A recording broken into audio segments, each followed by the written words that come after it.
Bharat 2047 one nation one election మీద 2 days seminar ఉంది.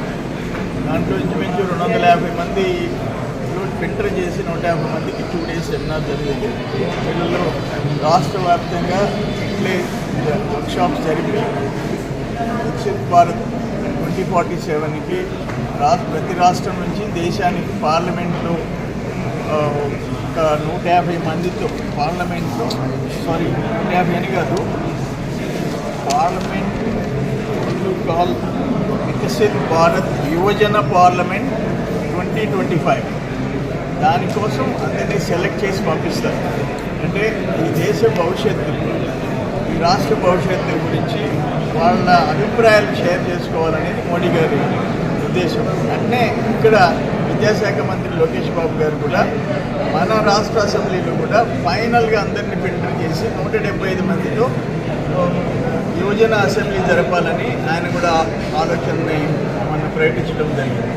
ఏదేమైనా ఈరోజు ముఖ్యమంత్రి చంద్రబాబు నాయుడు అక్కడ మోడీ గారు 2047 వికసిత్ భారత్ అంటే స్వర్ణాంధ్ర 2047 బాబు గారు P4 గురించి వీళ్ళని ఆనాడు 2020 గురించి చెప్పింది ప్రకటిస్తే అందరూ ప్రతిపక్ష పార్టీలు విమర్శించాయి.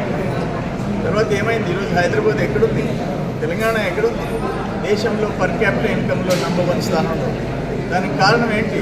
రిచెస్ట్ క్యాపిటల్ హైదరాబాద్, ఐటీ ఉద్యోగాలు, ఐటీ కంపెనీలు ఏది తీసుకున్నా హైదరాబాద్. దానికి కారణం చంద్రబాబు నాయుడు గారి ఆనాటి ఆలోచన విజన్ 2020. మళ్ళీ ఇప్పుడు స్వర్ణాంధ్ర 2047 అనౌన్స్ చేశాడు. P4 గురించి మాట్లాడేది దేశంలో చంద్రబాబు నాయుడు.